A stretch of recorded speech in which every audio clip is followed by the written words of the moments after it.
Je parie que je ressemble à un vrai gogol. Ça me donne envie de m'éclater moi-même la gueule.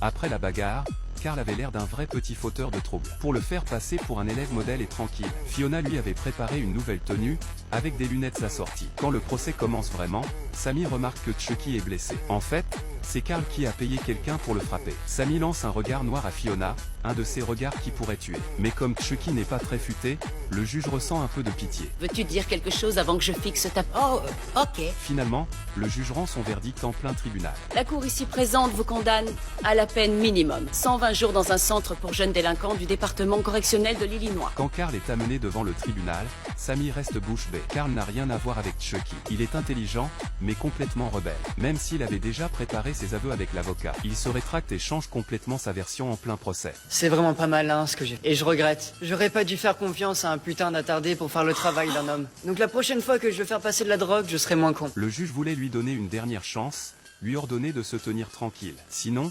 direction le centre de détention pour mineurs. C'est ce que tu veux? S'il vous plaît, oui. Sammy lance un regard provocateur à Carl. Et Carl, devant tout le monde, répond au juge avec insolence. Cette fois, le juge perd patience et rend immédiatement son jugement. Je vous condamne à la peine maximum. 1 an dans le centre pour jeunes délinquants du département de correction de l'Illinois. Fiona est furieuse, prête à exploser. Elle fonce vers Carl pour lui demander pourquoi il fait une connerie pareille. Mais Carl reste étonnamment calme et explique son plan. Il pense qu'au centre, il pourra apprendre plein de nouvelles compétences. Je vais mater la tôle comme une grosse chienne. C'était obligé que ça arrive un jour. C'est lui qui va faire la loi, tu veux dire? Il y a aucune chance que ça lui foute la trouille. Non, Oh non. aucune. Le jour où Carl est transféré, il se retrouve à côté d'un complice. Et ce dernier le regarde avec une admiration totale. J'ai pas fait exprès de perdre la drogue. Dis-lui que je finirai par lui rembourser son On pognon. sait que t'es pas une balance. T'aurais très bien pu le donner, ça t'aurait évité de finir en taux. Mais toi, mec, t'as pas mouchard.